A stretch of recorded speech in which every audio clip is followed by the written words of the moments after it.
Question है, in SI system international unit of power, system international में power का unit क्या है? हमारे पास 4 यूनिट दी हुई है। वाट पावर का है, जूल वर्क का है और एनर्जी का है, एम्पियर करंट का है और वोल्ट ये वोल्टेज का है। यूनिट ऑफ पावर जो है ये सिस्टम इंटरनेशनल में वाट होता है। Next question, turning effect of body is called, किसी जिस्म के घुमाने के असर को टार्क कहा जाता है। हम टार्क को क्लिक करेंगे। Which one is the vector quantity, इनमें से कौन सी वेक्टर क्वांटिटी है? डेंसिटी है, वेट, मैस या वर्क? वेट जो है ये वेक्टर क्वांटिटी है, क्योंकि वेट को जब हम डिफाइन करते हैं तो weight is a force by which earth pulls a body towards its centre. ये एक ऐसी फोर्स है जिसके जरिए किसी बॉडी को जमीन अपने मरकज की तरफ खींचती है। लिहाजा वेट जो है चूंकि इसकी डायरेक्शन जमीन का मरकज होती है, लिहाजा ये एक वेक्टर क्वांटिटी है। The relationship between stress and strain is known as, stress और स्ट्रेन के दरमियान ताल्लुक क्या कहलाता है? स्ट्रेस और स्ट्रेन के दरमियान ताल्लुक को हम हुक लॉ कहते हैं। Next question, the rate of flow of charge through conductor, किसी कंडक्टर से चार्ज के बहाव की शरह को क्या कहते हैं? हमारे पास ऑप्शन में करंट है, वाट है, वोल्टेज और एम्पियर है। ये एम्पियर और वाट ये तो 2 यूनिट है। हमारा ऑप्शन करंट आ जाएगा। कंडक्टर से चार्ज के बहाव की शरह को करंट कहा जाता है। If a piece of magnet is cut into 2 pieces, अगर एक मकनातीस को 2 हिस्सों में काट दिया जाए, इस one end become north pole and other end become, इसका एक हिस्सा नॉर्थ पोल बन जाएगा तो दूसरा हिस्सा डेफिनेटली फिर साउथ पोल बनेगा। साउथ पोल हमारा ऑप्शन है।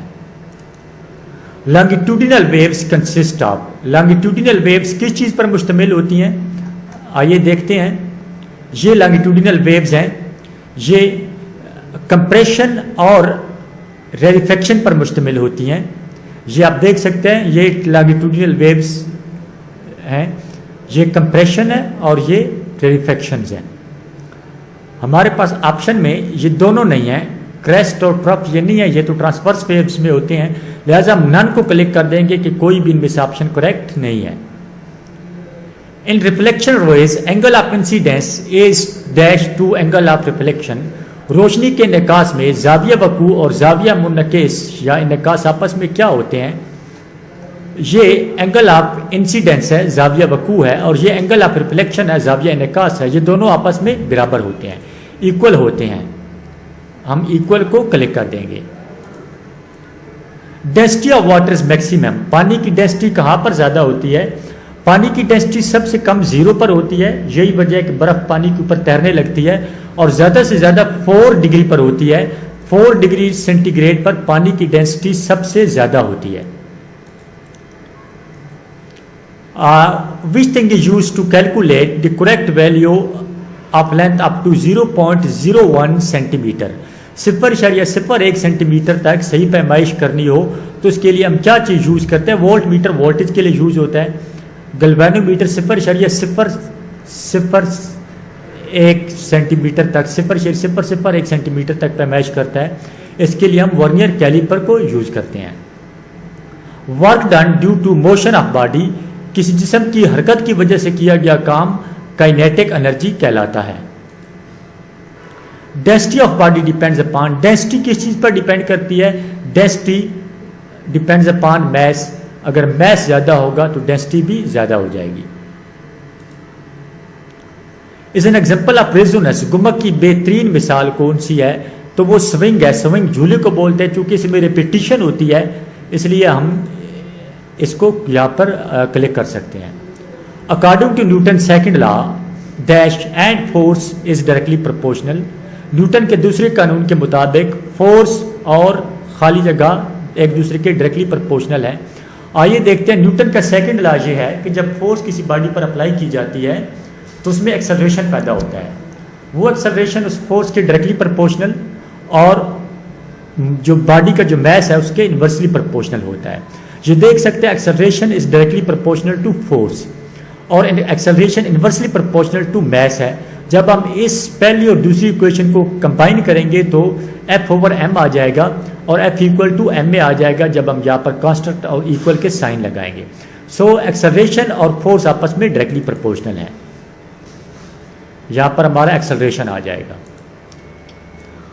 विच of the following statement is true? कौन सी स्टेटमेंट ट्रू है?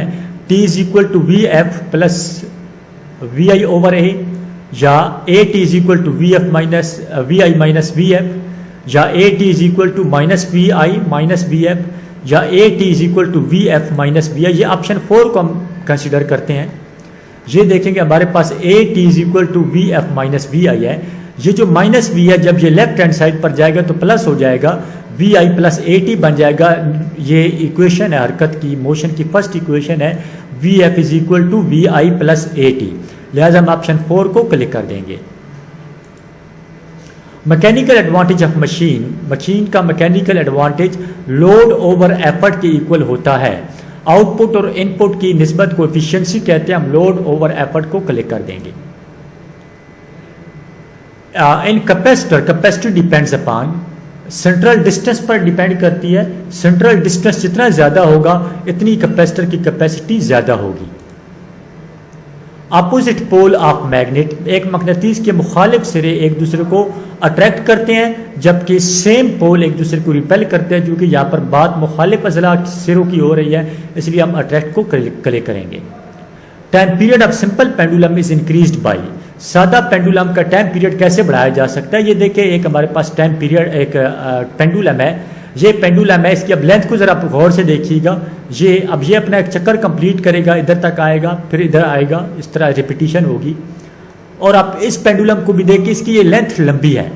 अब मतलब ये थोड़ा ज़्यादा दूर तक जाएगा। जब ये दूर तक जाएगा तो इसे फिर चक्कर कंप्लीट करने में इसे पीरियड भी इसका ज़्यादा लगेगा।